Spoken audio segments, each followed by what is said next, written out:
తత్వ జ్ఞాన ఉపదేశం. ఈరోజు ఈ తత్వజ్ఞాన ఉపదేశం అనేటువంటి ఎపిసోడ్లో నీలో ఉన్న చైతన్యమే అన్ని జీవరాశుల్లో ఉంది, అన్ని జీవరాశుల్లో ఉన్న చైతన్యమే నీలో ఉంది అని తెలుసుకుంటే ఎప్పుడు ఎవరికీ అహంకారం ఉండదు, దేని మీద కూడా మమకారము ఉండదు. అప్పుడు మనం ఆనందంగా ఉండగలుగుతాం.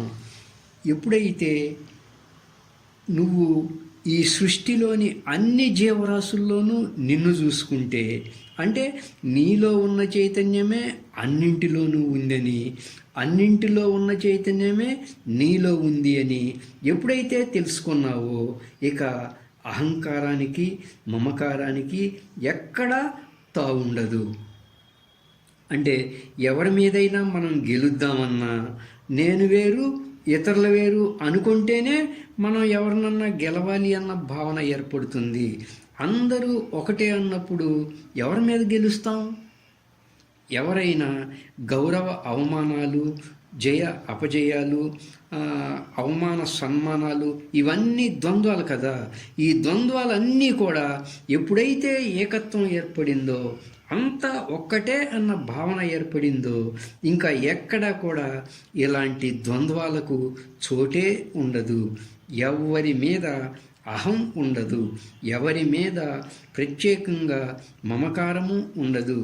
అంటే ఎప్పుడైతే అహంకారం మమకారం లేదో అప్పుడు మాత్రమే నీకు సమత ఏర్పడుతుంది, ఏకత్వం తెలుస్తుంది. సమత ఏకత్వం తెలిసిందంటే ఒక సాక్షి స్వరూప స్థితిని పొందగలుగుతావు. అంటే ఆత్మజ్ఞాన స్థితిని పొందటానికి, అంటే తత్వజ్ఞాన స్థితిని పొందటానికి నువ్వు అహంకారాన్ని మమకారాన్ని వదులుకుంటే నువ్వు సమతని, ఏకత్వాన్ని, సాక్షితత్వాన్ని పొందుతావు.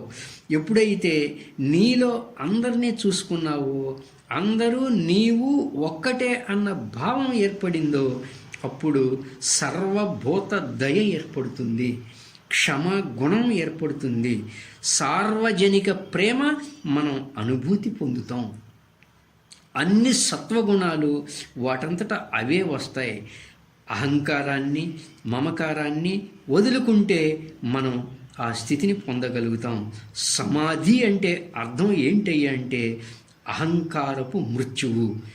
మనలో అహంకారం ఒక మృత్యువు స్థితికి పొందితేనే, అంటే మనలో అహంకారం ఏమాత్రం లేకుండా ఉంటేనే నిత్య సమాధి స్థితిని పొందగలుగుతాం, నిత్య ధ్యాన స్థితిని పొందగలుగుతాం, ఒక జాగృత్ సుషుప్తి స్థితిలో మనం జీవించగలుగుతాం. ఇలా ఉంటుంది తత్వజ్ఞాన ఉపదేశం. అంటే అహంకార మమకారములు లేనప్పుడే మనం ఆ స్థితిని పొందగలుగుతాం. మనం ఆ స్థితిని సమస్త సృష్టిలో మనల్ని, మనలో సమస్త సృష్టిని అనుభూతి పొందాలి అంటే దానికి ఎంతో యోగ బలం ఉండాలి. అంటే అహంకార మమకారములు లేనప్పుడే మనం ఆ స్థితిని పొందగలుగుతాం. మనం ఆ స్థితిని, ఈ సమస్త సృష్టిలో మనల్ని, మనలో సమస్త సృష్టిని అనుభూతి పొందాలి అంటే దానికి ఎంతో యోగ బలం ఉండాలి. ఎంతటి యోగ బలం ఉండాలి అంటే మనలో ఉన్న పృథివీతత్వాన్ని మనం అనుభూతి పొందాలి, మనలో ఉన్న జలతత్వాన్ని మనం అనుభూతి పొందాలి, మనలో ఉన్న అగ్నితత్వాన్ని మనం అనుభూతి పొందాలి, మనలో ఉన్న వాయుతత్వాన్ని మనం అనుభూతి పొందాలి, మనలో ఉన్న ఆకాశతత్వాన్ని మనం అనుభూతి పొందాలి.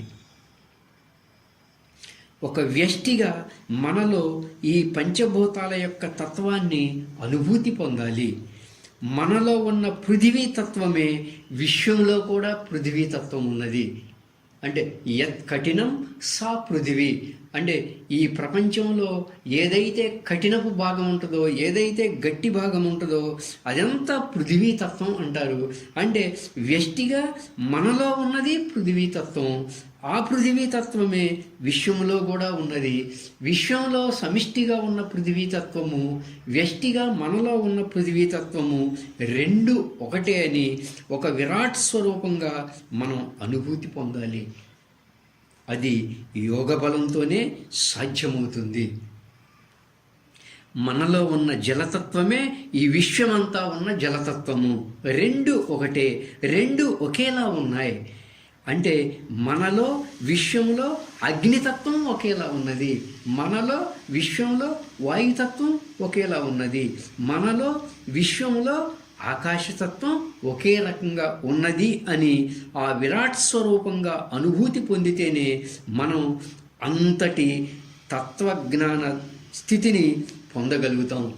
దానికి ఎంతో యోగ బలం అవసరం. అంటే ఆ యోగ బలంతో ఆ స్థితిని పొంది ఉండటం వల్ల, అంటే ఆ స్థితిలో ఉన్నవాళ్ళు అహం లేకుండా, మమకారం లేకుండా చాలా ఆనందంగా తన స్వస్వరూపంలో సుఖంగా ఉండగలుగుతారు. ఇది తత్వజ్ఞాన ఉపదేశం.